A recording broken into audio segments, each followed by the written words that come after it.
Bayangkan, hidup tanpa ujian, tanpa cobaan, tanpa rintangan. Semua berjalan mulus, tanpa pernah ada air mata, tanpa ada rasa kehilangan, tanpa ada perjuangan. Sekilas, mungkin terdengar menyenangkan. Tapi sesungguhnya, manusia akan kehilangan makna hidupnya. Karena justru dalam ujianlah, nilai sejati kesabaran dan keteguhan hati diuji. Malam ini, kita akan menyelami kisah-kisah luar biasa dari para nabi.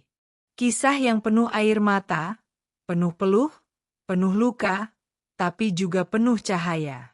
Kita akan melihat bagaimana kesabaran bisa menjadi senjata paling kuat, dan bagaimana kemenangan sejati bukan selalu tentang harta, kekuasaan, atau tepuk tangan manusia, melainkan tentang iman yang tetap teguh meski badai ujian datang menghantam.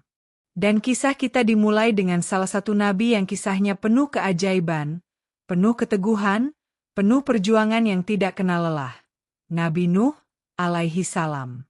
Nabi Nuh hidup di tengah masyarakat yang telah jauh menyimpang dari jalan kebenaran. Mereka menyembah berhala, menyembah patung-patung yang mereka pahat dengan tangan mereka sendiri. Mereka tunduk kepada batu, kepada kayu, tapi menolak tunduk kepada Sang Pencipta yang sebenarnya.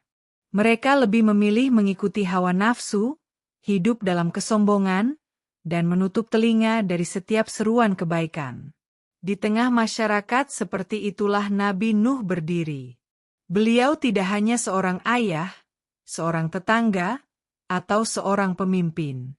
Beliau adalah seorang utusan Allah yang membawa misi berat, mengajak manusia kembali kepada jalan tauhid, kembali menyembah hanya kepada Allah. Selama berpuluh-puluh tahun, bahkan sampai ratusan tahun, Nabi Nuh tidak pernah lelah. Bayangkan, bukan 1 tahun, bukan 10 tahun, tapi lebih dari 9 abad Nabi Nuh berdakwah. Siang dan malam, terang-terangan maupun sembunyi-sembunyi, beliau selalu menyeru kaumnya, "Sembahlah Allah, karena tidak ada Tuhan yang berhak disembah selain Dia." Namun, apa balasan dari kaumnya? Mereka menutup telinga. Mereka menutup mata. Bahkan, ketika Nabi Nuh berbicara, mereka menutup kepala dengan pakaian mereka agar tidak mendengar sama sekali. Seolah-olah kebenaran itu adalah sesuatu yang mengganggu telinga mereka. Bayangkan, betapa sakitnya hati seorang nabi yang tulus, ketika orang-orang yang ia cintai justru menolak dengan kasar. Betapa beratnya beban hati seorang manusia, ketika kata-kata yang ia ucapkan bukan untuk dirinya sendiri, tapi demi keselamatan orang banyak, justru ditertawakan dan dihina. Tapi Nabi Nuh tidak menyerah. Kesabaran itu terus ia jaga. Tahun demi tahun berganti, rambut memutih, usia bertambah. Namun semangat itu tidak pernah padam. Dari sekian banyak orang di kaumnya, hanya segelintir yang mau beriman. Hanya sedikit yang mau membuka hati. Tetapi, justru disitulah terlihat betapa kokohnya iman seorang nabi. Ujian itu semakin berat ketika Allah memerintahkan Nabi Nuh untuk membangun sebuah bahtera. Sebuah kapal besar. Perintah itu datang di tengah tanah lapang, jauh dari laut, jauh dari sungai, jauh dari logika manusia. Nabi Nuh mulai menebang kayu, mengikat papan, memaku satu demi satu bagian, menyusun kerangka yang begitu besar. Dan apa yang dilakukan kaumnya? Mereka menertawakan. Mereka berkerumun, melihat dari jauh, lalu berteriak dengan ejekan. "Apa yang kau lakukan, Nuh? Membangun kapal di tanah tandus. Mana lautnya? Mana sungainya? Kau sudah gila, Nuh, gila." Hari demi hari, ejekan itu datang. Ada yang tertawa terbahak-bahak. Ada yang menunjuk dengan jari, memperolok. Ada yang menasihati dengan sinis. "Sudahlah Nuh, berhentilah. Kau sudah tua. Kau hanya membuang-buang waktu." Namun Nabi Nuh tetap sabar. Tangannya tetap bekerja. Setiap ketukan palu, setiap papan yang ia pasang, bukan sekadar kayu yang menempel. Itu adalah simbol keteguhan iman. Itu adalah bukti bahwa beliau percaya pada janji Allah, meskipun seluruh dunia menertawakan. Hari demi hari, bulan demi bulan, tahun demi tahun. Bahtera itu akhirnya selesai. Sebuah kapal raksasa berdiri megah di tanah lapang. Dan saat itulah, hujan mulai turun. Tidak sekadar hujan biasa. Air itu turun deras. Deras sekali. Bumi memancarkan air dari dalam perutnya.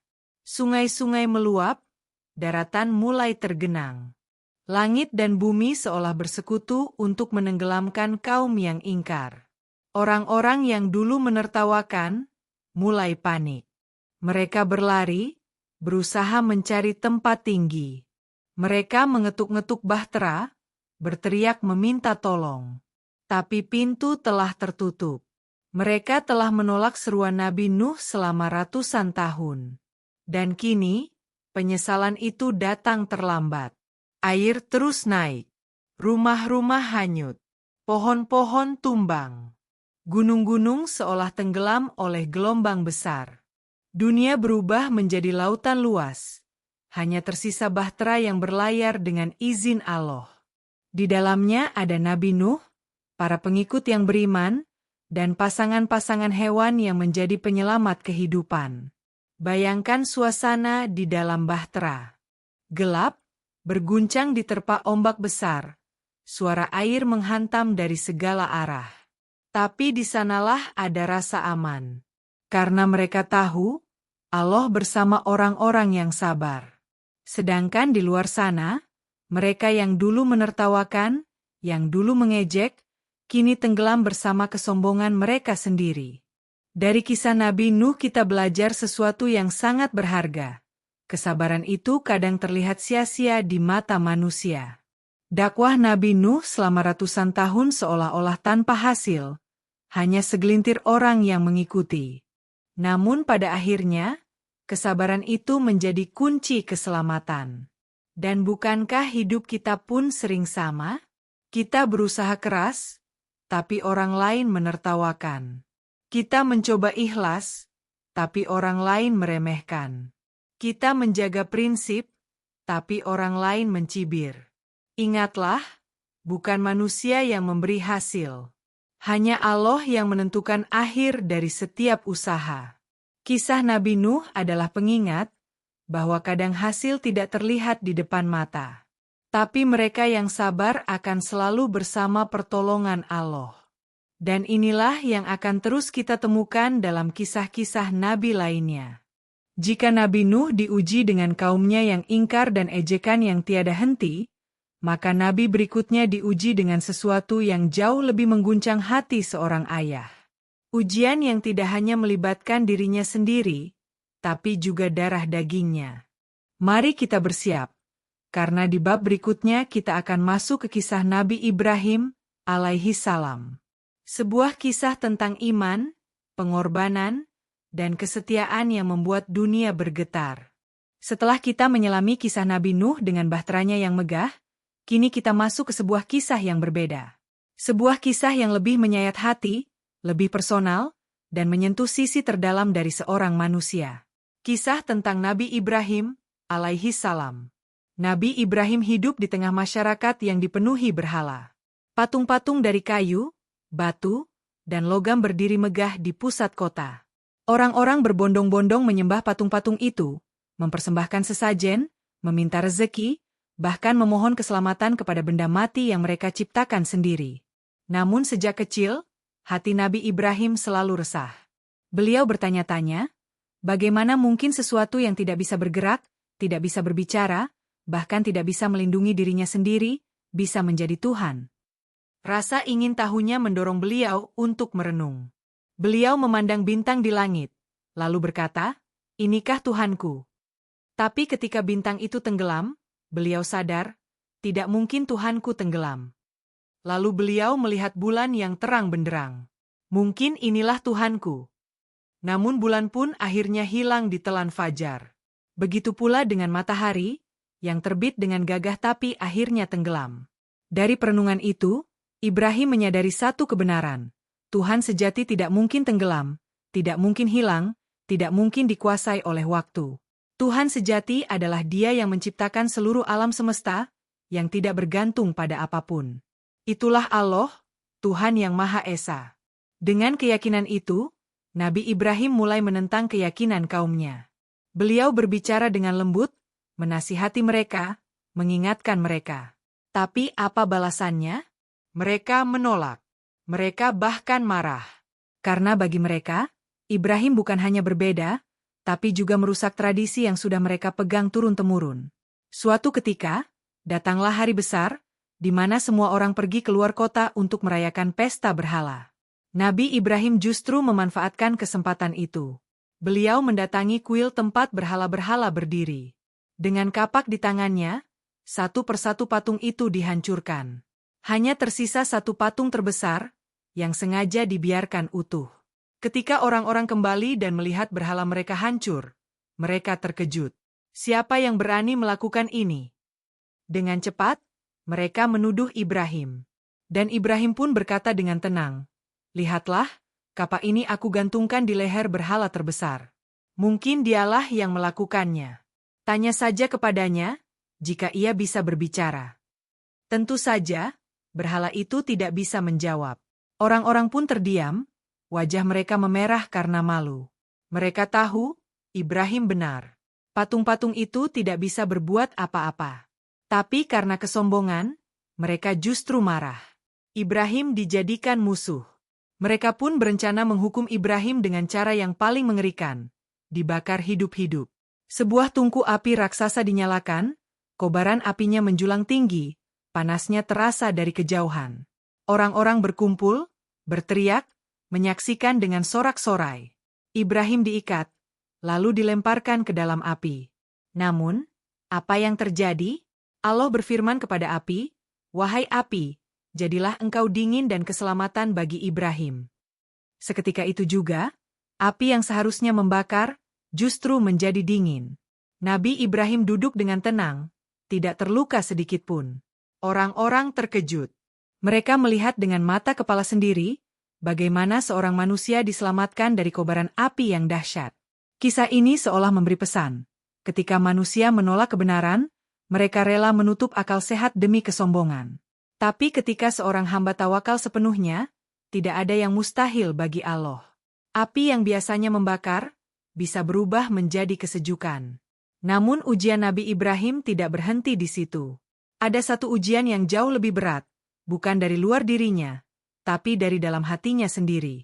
Ujian sebagai seorang ayah. Setelah bertahun-tahun tidak dikaruniai anak, akhirnya Ibrahim dan istrinya, Siti Hajar, diberi anugerah seorang putra yang sangat beliau cintai, Ismail. Bayangkan perasaan seorang ayah yang begitu lama menunggu, begitu lama berharap, akhirnya memiliki seorang anak yang menjadi cahaya mata. Tapi justru di saat itulah, datang perintah yang sangat mengguncang. Ibrahim bermimpi berulang kali, diperintahkan untuk menyembelih anaknya sendiri, Ismail. Bayangkan beratnya ujian itu.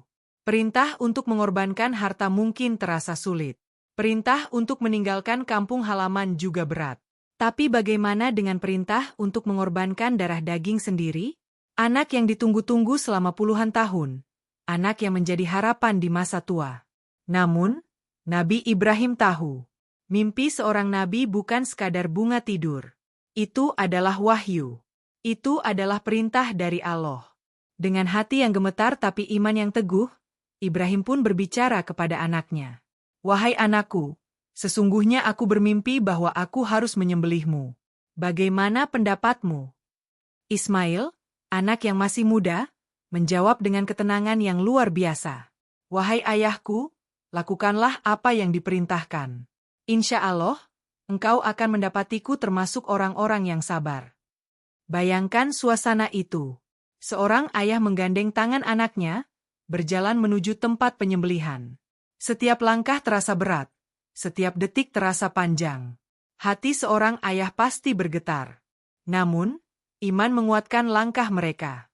Sampai akhirnya, ketika pisau itu diletakkan di leher Ismail, Allah memanggil, "Wahai Ibrahim, engkau telah membenarkan mimpi itu." Dan seketika itu juga, Ismail digantikan dengan seekor domba besar. Itulah ujian terbesar. Ujian yang tidak hanya menguji kesabaran, tapi juga keikhlasan. Ibrahim lulus dengan gemilang, dan dari peristiwa itu lahirlah syariat kurban yang kita jalani hingga hari ini.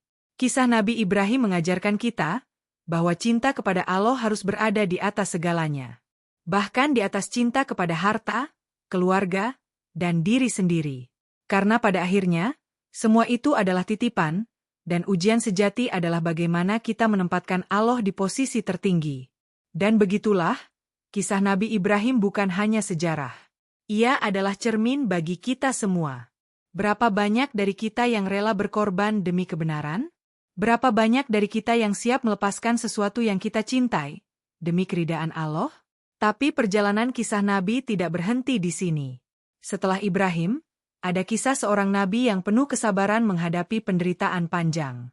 Seorang nabi yang tubuhnya penuh luka, hartanya habis, keluarganya meninggalkannya.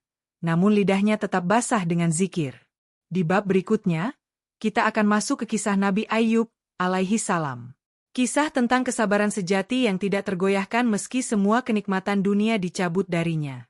Setelah kita menyelami kisah Nabi Ibrahim yang diuji dengan pengorbanan terbesar sebagai seorang ayah, kini kita akan masuk ke kisah seorang nabi lain yang diuji dengan cara yang sangat berbeda. Jika Ibrahim diuji dengan hati dan cinta, maka Nabi Ayub alaihi salam diuji dengan tubuh, harta, dan kesabaran yang hampir tak ada batasnya. Nabi Ayub dikenal sebagai sosok yang sangat kaya raya. Beliau memiliki tanah yang luas, ternak yang berlimpah, rumah megah, dan keluarga yang besar. Semua orang mengenalnya sebagai orang yang sejahtera, sehat, dan dicintai banyak orang. Namun yang paling menonjol dari Nabi Ayub bukanlah hartanya, melainkan akhlaknya. Beliau adalah seorang yang selalu bersyukur, rendah hati, dan tidak pernah sombong meskipun diberi nikmat melimpah. Namun, justru karena itulah datang ujian yang sangat besar. Allah ingin menunjukkan kepada manusia bahwa kesabaran dan keimanan Nabi Ayub bukan bergantung pada harta atau kesehatan, melainkan murni karena cintanya kepada Sang Pencipta. Satu persatu nikmat itu pun mulai dicabut. Ternak yang begitu banyak, mati dan hilang. Kebun yang hijau, kering dan musnah. Rumah yang megah, runtuh dan hancur. Nabi Ayub yang sebelumnya kaya raya, tiba-tiba jatuh miskin, tak memiliki apa-apa. Namun ujian itu belum selesai. Beliau kemudian jatuh sakit. Bukan sakit biasa, tapi sakit yang begitu lama dan melemahkan. Tubuhnya penuh luka, kulitnya terkelupas, tulangnya menonjol, dagingnya hilang. Orang-orang yang dulu menghormatinya, kini menjauh karena jijik melihat keadaannya. Bayangkan, seorang yang dulunya disegani, kini terbaring lemah, bahkan untuk bergerak pun sulit. Semua orang meninggalkannya. Keluarga besar yang dulu ramai, satu persatu pergi. Tinggal hanya istrinya yang setia merawat, membersihkan luka, memberi makan, dan menemani hari-harinya. Namun meski semua itu menimpa, Nabi Ayub tidak pernah mengeluh. Lidahnya tetap basah dengan zikir. Setiap kali sakit terasa perih, beliau berkata, "Alhamdulillah." Setiap kali kehilangan datang, beliau tetap mengingat Allah. Ujian itu berlangsung bertahun-tahun. Bayangkan, bukan 1-2 bulan, tapi bertahun-tahun Nabi Ayub hidup dalam penderitaan. Dan meskipun begitu, beliau tidak pernah marah kepada Allah, tidak pernah protes, tidak pernah mempertanyakan kenapa. Justru beliau tetap berdoa dengan lembut, penuh adab. "Ya Tuhanku, sesungguhnya aku telah ditimpa penyakit, dan Engkau adalah Zat yang Maha Penyayang di antara para penyayang." Doa itu begitu singkat, tapi syarat makna. Nabi Ayub tidak meminta dengan cara memaksa. Beliau tidak berkata, "Ya Allah, sembuhkan aku." Beliau hanya mengadu dengan penuh kepasrahan. Seolah berkata, "Ya Allah, aku tahu Engkau bisa menyembuhkan, tapi aku serahkan semuanya kepada Mu." Dan ketika kesabaran itu sudah mencapai puncaknya, pertolongan Allah pun datang. Allah memerintahkan Nabi Ayub untuk menghentakkan kakinya ke tanah. Dari bekas hentakan itu, memancar air yang jernih. Nabi Ayub diminta untuk mandi dengan air itu dan meminumnya. Seketika, penyakit yang bertahun-tahun menempel di tubuhnya hilang. Kulitnya kembali bersih, tubuhnya kembali kuat, wajahnya kembali bercahaya. Bukan hanya itu, harta yang hilang diganti berlipat ganda, keluarga yang hilang diganti dengan keturunan yang lebih banyak, dan kedudukan Nabi Ayub kembali dimuliakan. Semua orang terkejut melihat perubahan itu. Seorang yang tadinya terbaring lemah, kini bangkit dengan gagah, penuh kesehatan, penuh nikmat. Tapi kisah Nabi Ayub bukan tentang sakit lalu sembuh. Bukan tentang miskin lalu kaya kembali. Kisahnya adalah tentang kesabaran. Tentang bagaimana seorang hamba bisa tetap berpegang pada iman meskipun semua yang ia miliki dicabut. Tentang bagaimana tetap bersyukur meski tubuh penuh luka, tetap berdoa meski doa belum dijawab bertahun-tahun, tetap percaya meski dunia seakan membisu. Dan bukankah kita juga sering merasakan hal yang sama? Meski dalam skala kecil, kita kehilangan pekerjaan, lalu bertanya-tanya kenapa. Kita jatuh sakit, lalu merasa putus asa. Kita ditinggalkan orang yang kita cintai, lalu merasa hidup tak adil. Tapi kisah Nabi Ayub mengajarkan bahwa sabar bukan berarti tidak merasa sakit. Sabar adalah tetap teguh meski sakit itu ada. Bagi sebagian orang, ujian bisa menjadi alasan untuk menjauh dari Allah. Tapi bagi Nabi Ayub, ujian justru menjadi alasan untuk semakin dekat kepada Allah. Dan karena itulah, namanya diabadikan sebagai simbol kesabaran sepanjang zaman. Bayangkan, seandainya Nabi Ayub ketika pertama kali sakit langsung mengeluh, marah, dan menyerah, mungkin namanya tidak akan diingat seperti hari ini. Tapi karena beliau sabar, namanya dikenang ribuan tahun, menjadi teladan bagi setiap manusia yang diuji. Kisah Nabi Ayub menutup sebuah pelajaran besar, bahwa kesabaran sejati tidak mengenal batas waktu. Kita tidak tahu kapan ujian berakhir, tapi kita tahu bahwa Allah selalu bersama orang-orang yang sabar. Dan perjalanan kita belum berhenti. Jika Nabi Ayub diuji dengan sakit dan kehilangan, maka Nabi berikutnya diuji dengan kesendirian dan perlawanan dari kaumnya yang keras kepala. Seorang Nabi yang terkenal dengan seruan, "Ya qaumi, ya qaumi, wahai kaumku, wahai kaumku." Nabi yang dakwahnya penuh dengan kesedihan karena kaumnya menolak dengan keras.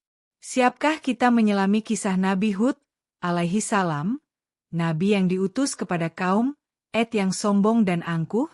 Mari kita lanjutkan di bab berikutnya.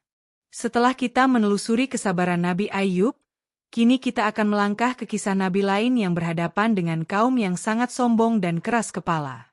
Mereka adalah kaum Ad, dan Nabi yang diutus untuk menuntun mereka kembali ke jalan kebenaran adalah Nabi Hud, alaihi salam. Kaum Ad hidup di sebuah wilayah bernama Al-Ahqaf, yang berada di kawasan padang pasir luas dengan bukit-bukit pasir menjulang. Mereka adalah bangsa yang sangat kuat, tubuh mereka besar, tinggi, dan gagah. Konon, postur tubuh mereka jauh lebih besar dari manusia biasa. Karena kekuatan fisik itu, mereka merasa diri mereka tidak terkalahkan. Kaum Ad membangun rumah-rumah besar dari batu dengan pilar-pilar tinggi. Mereka hidup dengan kekayaan melimpah, tanah subur, dan hewan ternak yang banyak. Namun di balik kemakmuran itu, mereka terjerumus pada kesombongan. Mereka menyembah berhala, menolak tauhid, dan merasa tidak ada yang bisa mengalahkan mereka. Di tengah masyarakat yang sombong itulah Nabi Hud berdiri. Dengan penuh kelembutan, beliau menyeru kaumnya, "Wahai kaumku, Sembahlah Allah, karena tidak ada Tuhan selain Dia. Mengapa kalian masih menyembah berhala yang tidak bisa memberi manfaat?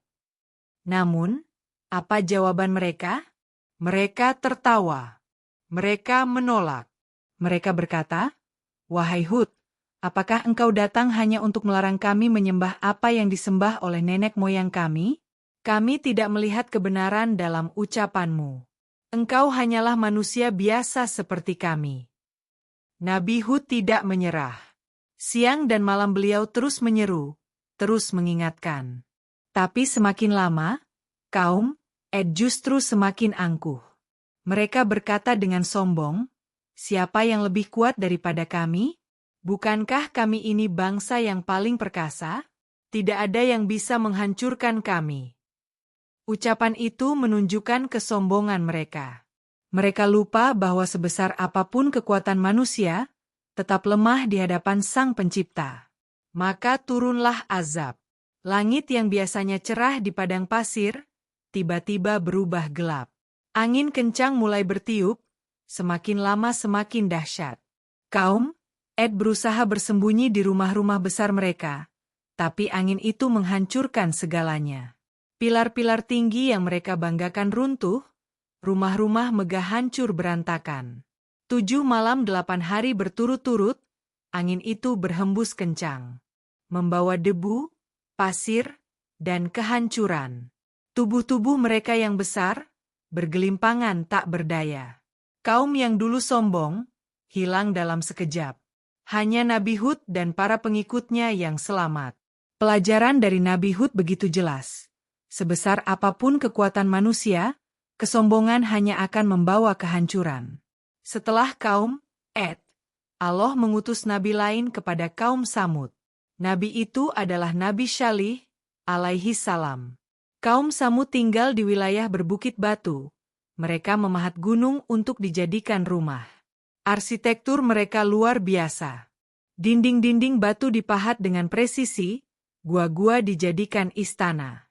Mereka juga memiliki kekayaan yang melimpah, ladang subur, dan hewan ternak banyak.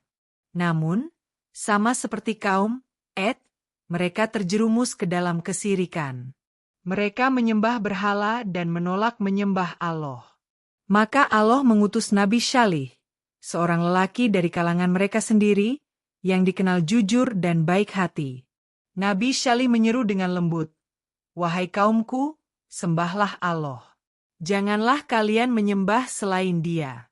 Sungguh, Dia yang menciptakan kalian dan memberi kalian rezeki." Namun kaumnya menolak. Mereka berkata, "Wahai Syalih, kami berharap besar padamu sebelum ini. Tapi sekarang engkau malah datang dengan ajaran yang asing bagi kami. Apakah engkau ingin kami tinggalkan apa yang disembah nenek moyang kami? Kami ragu dengan apa yang engkau serukan."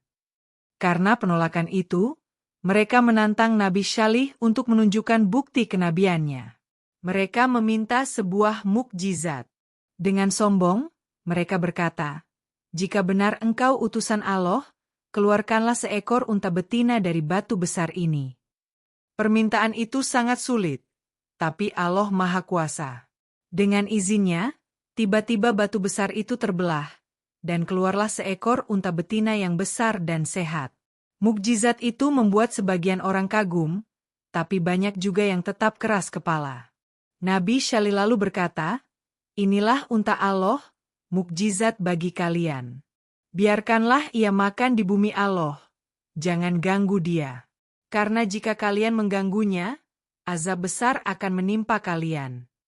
Awalnya, kaum Samud membiarkan unta itu. Mereka melihat dengan mata kepala sendiri bagaimana mukjizat itu nyata. Namun lama-kelamaan, rasa iri dan dengki muncul. Mereka terganggu dengan keberadaan unta itu, karena setiap kali unta minum di sungai, airnya seolah dihabiskan. Setiap kali ia makan, rumput di padang gembalaan berkurang. Akhirnya, beberapa orang dari kaum Samud bersekongkol. Dengan penuh kebencian, mereka menyembelih unta itu. Nabi Syalih begitu marah, begitu sedih. Beliau memperingatkan mereka, "Kalian telah mendustakan tanda dari Allah. Bersiaplah, azab akan datang dalam 3 hari. 3 hari kemudian, langit menjadi gelap. Suara gemuruh terdengar, bumi berguncang. Kaum Samud berteriak ketakutan, berlari mencari perlindungan. Tapi semuanya sia-sia. Dalam sekejap, tubuh mereka terhempas dan hancur. Rumah-rumah megah dari pahatan batu runtuh menimpa mereka. Kaum Samud lenyap. Hanya Nabi Syalih dan orang-orang beriman yang selamat. Kisah Nabi Hud dan Nabi Syalih memberikan pelajaran yang sama. Kesombongan manusia, baik dalam bentuk kekuatan fisik maupun kemewahan hidup, tidak akan pernah bisa menyelamatkan jika tidak disertai iman. Kaum Ad binasa karena merasa paling kuat. Kaum Samud hancur karena menolak mukjizat yang nyata. Dan bukankah dalam kehidupan kita pun sering ada yang mirip? Ada yang merasa aman karena kekayaan, ada yang sombong karena jabatan, ada yang merasa kuat karena fisik. Padahal semua itu bisa hilang dalam sekejap. Setelah melihat kehancuran kaum Ad dan Samud, perjalanan kita akan berlanjut kepada kisah seorang nabi yang berbeda. Nabi yang penuh kelembutan, tapi diuji dengan kaumnya yang sangat licik. Seorang nabi yang harus menghadapi perdebatan panjang dan tipu daya halus. Siapkah kita masuk ke kisah Nabi Musa, alaihi salam? Nabi yang berhadapan langsung dengan salah satu penguasa paling sombong sepanjang sejarah, Fir'aun. Mari kita lanjutkan di bab berikutnya.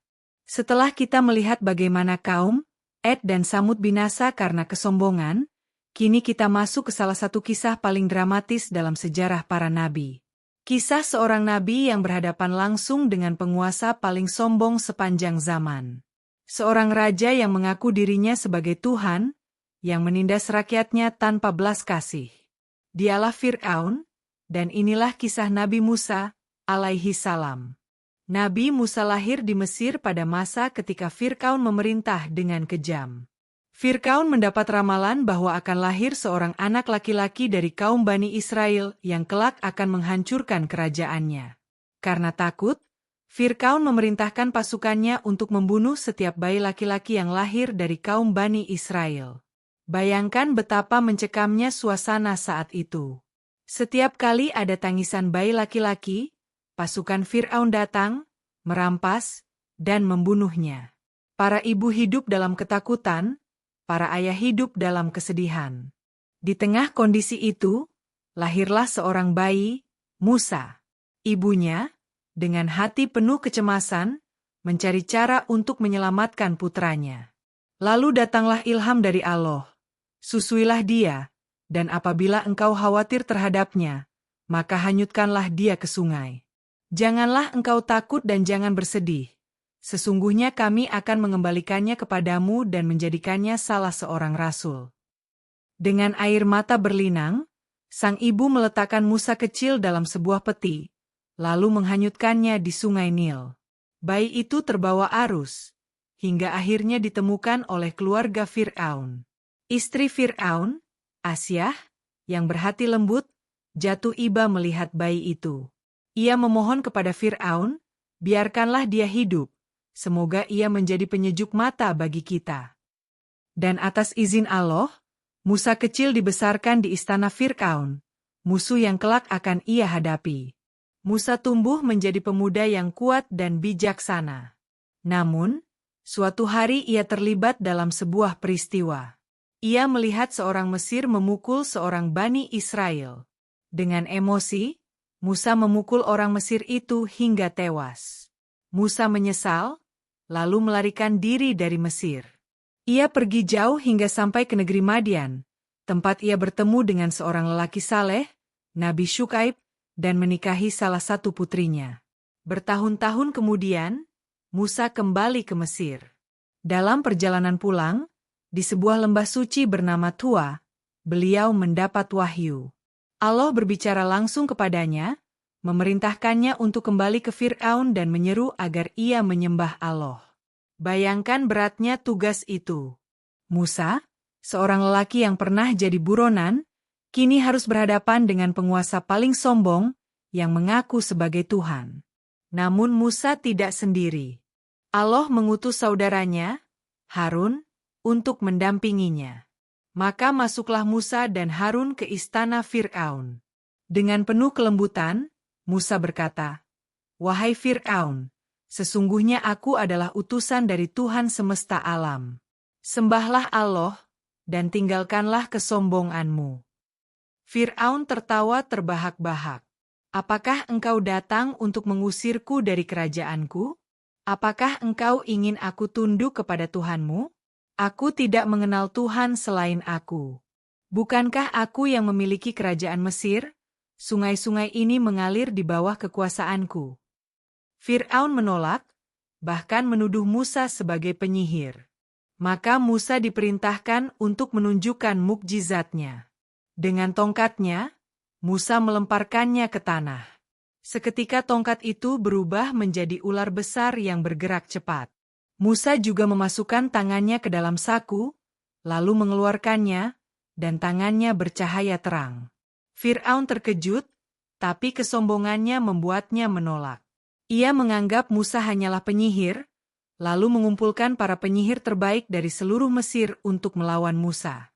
Hari yang ditentukan pun tiba. Ribuan orang berkumpul menyaksikan pertarungan itu. Para penyihir melemparkan tali dan tongkat mereka, seolah berubah menjadi ular-ular yang bergerak. Musa sempat merasa takut, namun Allah menenangkannya, "Jangan takut, engkau yang akan menang." Musa pun melemparkan tongkatnya. Tongkat itu berubah menjadi ular raksasa yang menelan semua ilusi para penyihir.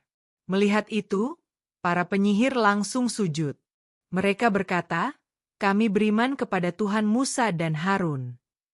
Fir'aun murka, lalu mengancam akan menyiksa mereka. Namun para penyihir itu tetap teguh, memilih iman meski harus kehilangan nyawa. Sejak itu, konflik antara Musa dan Fir'aun semakin memanas. Musa menyeru Bani Israel untuk keluar dari Mesir. Fir'aun menolak dan justru menambah siksaan kepada mereka. Namun akhirnya, dengan izin Allah, Musa berhasil memimpin Bani Israel keluar dari Mesir pada malam hari. Fir'aun marah besar, lalu mengerahkan pasukannya untuk mengejar. Musa dan kaumnya sampai di tepi Laut Merah, terjebak antara laut di depan dan pasukan Fir'aun di belakang. Bani Israel panik, mereka berkata, "Kita akan tertangkap." Namun Musa dengan tenang berkata, "Tidak, sesungguhnya Tuhanku bersamaku, Dia akan memberi petunjuk kepadaku." Maka dengan perintah Allah, Musa memukulkan tongkatnya ke laut. Air laut pun terbelah, membentuk jalan besar dengan dinding air di kanan dan kiri. Bani Israel berjalan di tengahnya, melintasi laut dengan selamat. Fir'aun dan pasukannya ikut masuk, mengejar dari belakang. Namun ketika Musa dan kaumnya telah sampai ke seberang, laut itu kembali menutup. Pasukan Fir'aun tenggelam, dan Fir'aun pun mati dengan penuh kehinaan. Meskipun di saat terakhir ia mengaku beriman. Kisah Musa dan Fir'aun adalah gambaran nyata tentang kesombongan manusia. Fir'aun memiliki kerajaan besar, pasukan kuat, dan kekuasaan penuh. Namun semua itu runtuh dalam sekejap di hadapan kekuasaan Allah. Sedangkan Musa, seorang yang sederhana, yang bahkan pernah jadi buronan, justru dimuliakan karena iman dan ketaatannya. Dan bukankah kisah ini pun relevan hari ini? Berapa banyak orang yang merasa dirinya berkuasa, mengaku hebat, bahkan merasa tak butuh Allah. Padahal sehebat apapun manusia, pada akhirnya tetap lemah. Musa mengajarkan kita bahwa kemenangan sejati bukan pada jumlah pasukan, bukan pada kekuatan fisik, tapi pada keyakinan yang teguh kepada Allah. Perjalanan kisah kita hampir mencapai klimaks. Setelah Nabi Musa dan Fir'aun, kita akan masuk ke bab terakhir. Sebuah penutup yang penuh dengan pesan moral dan hikmah. Kisah dari seorang nabi yang terkenal dengan doanya, dengan kelembutannya, dan dengan kepasrahannya. Siapkah kita menyelami kisah Nabi Yunus, alaihi salam? Nabi yang pernah ditelan oleh perut ikan besar. Namun doanya justru menjadi pelita bagi seluruh umat manusia. Mari kita lanjutkan di bab berikutnya. Setelah perjalanan panjang dari kisah Nabi Nuh, Nabi Ibrahim, Nabi Ayub, Nabi Hud, Nabi Syalih, hingga Nabi Musa, kini tibalah kita di penghujung kisah. Dan penutup ini akan kita isi dengan kisah seorang nabi yang penuh makna, penuh pesan mendalam. Seorang nabi yang pernah mengalami peristiwa luar biasa, ditelan oleh seekor ikan besar. Dialah Nabi Yunus, alaihi salam. Nabi Yunus diutus kepada suatu kaum yang keras kepala. Beliau mengajak mereka untuk menyembah Allah, meninggalkan berhala, dan kembali kepada jalan kebenaran. Namun, kaum itu menolak. Mereka mengolok-olok Yunus, tidak peduli dengan seruannya, bahkan menantang dengan sombong. Hati Nabi Yunus menjadi sangat sedih. Dalam rasa kecewa, beliau akhirnya meninggalkan kaumnya tanpa menunggu izin dari Allah. Beliau pergi begitu saja, naik ke sebuah kapal yang berlayar di lautan luas. Namun di tengah perjalanan, badai besar datang. Angin kencang, gelombang tinggi, kapal terombang-ambing. Para awak kapal ketakutan, mereka yakin kapal akan tenggelam. Menurut kepercayaan mereka, ada seseorang di atas kapal yang membawa kesialan. Maka mereka mengundi untuk menentukan siapa orang itu. Undian dilakukan, dan nama Nabi Yunus keluar. Para awak kapal awalnya ragu, tapi badai semakin dahsyat. Maka mereka melempar Nabi Yunus ke laut. Bayangkan suasana itu. Malam gelap, ombak menggulung, hujan deras, dan Nabi Yunus jatuh ke laut. Lalu, dengan izin Allah, seekor ikan besar menelannya bulat-bulat. Dalam kegelapan perut ikan, di tengah kegelapan laut, di malam yang gelap gulita, Nabi Yunus tersadar. Ia merasa sangat kecil, sangat lemah, sangat tidak berdaya. Tidak ada cahaya, tidak ada jalan keluar, hanya ada dirinya dan doanya. Di sanalah Nabi Yunus berdoa dengan penuh penyesalan. La ilaha illa anta, subhanaka inni kuntu minaz zalimin. Tidak ada Tuhan selain Engkau, Maha Suci Engkau, sesungguhnya aku termasuk orang-orang yang zalim. Doa itu pendek, tapi begitu dalam. Nabi Yunus mengakui kesalahannya, menundukkan egonya, dan kembali sepenuhnya kepada Allah. Maka Allah menerima doanya. Ikan besar itu diperintahkan untuk memuntahkan Yunus ke daratan. Nabi Yunus terhempas lemah, tubuhnya penuh luka, kulitnya terbakar oleh asam perut ikan. Namun Allah menumbuhkan pohon labu di dekatnya, yang menaungi dan memberi makanan untuk memulihkan tubuhnya. Setelah pulih, Nabi Yunus kembali kepada kaumnya. Dan inilah yang mengejutkan, kaum yang dulu menolak, kini justru beriman. Mereka menyambut Yunus dengan iman dan taubat, dan Allah pun mengangkat azab dari mereka. Inilah salah satu kisah langka dalam sejarah para nabi, di mana sebuah kaum akhirnya beriman seluruhnya setelah sebelumnya menolak. Kisah Nabi Yunus mengajarkan bahwa tidak ada yang terlambat untuk kembali. Bahkan ketika kita jatuh sedalam-dalamnya, selama kita mau mengakui kesalahan dan kembali kepada Allah, pintu ampunan tetap terbuka. Dan kini, mari kita sejenak merefleksikan perjalanan panjang kita malam ini.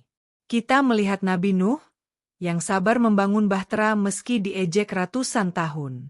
Kita melihat Nabi Ibrahim, yang rela mengorbankan anaknya demi ketaatan. Kita melihat Nabi Ayub, yang tetap sabar meski seluruh nikmat dunia dicabut darinya. Kita melihat Nabi Hud dan Syalih, yang menyaksikan kaumnya binasa karena kesombongan. Kita melihat Nabi Musa, yang dengan izin Allah membelah laut dan mengalahkan Fir'aun. Dan kita menutup dengan Nabi Yunus, yang ditelan ikan besar namun justru menemukan cahaya di dalam kegelapan.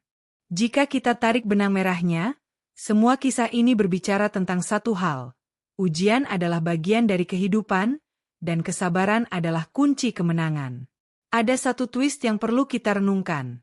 Semua nabi yang kita dengar malam ini, mereka tidak hidup dalam kenyamanan. Mereka bukan orang-orang yang dibebaskan dari masalah. Justru mereka yang paling berat diuji. Tapi dari ujian itulah lahir cahaya. Dari cobaan itulah lahir kekuatan. Maka, jika kita hari ini merasa hidup berat, penuh ujian, penuh cobaan, janganlah merasa sendiri. Karena ujian adalah tanda cinta Allah kepada hamba-Nya. Dan akhirnya, kita sampai pada penutup kisah malam ini.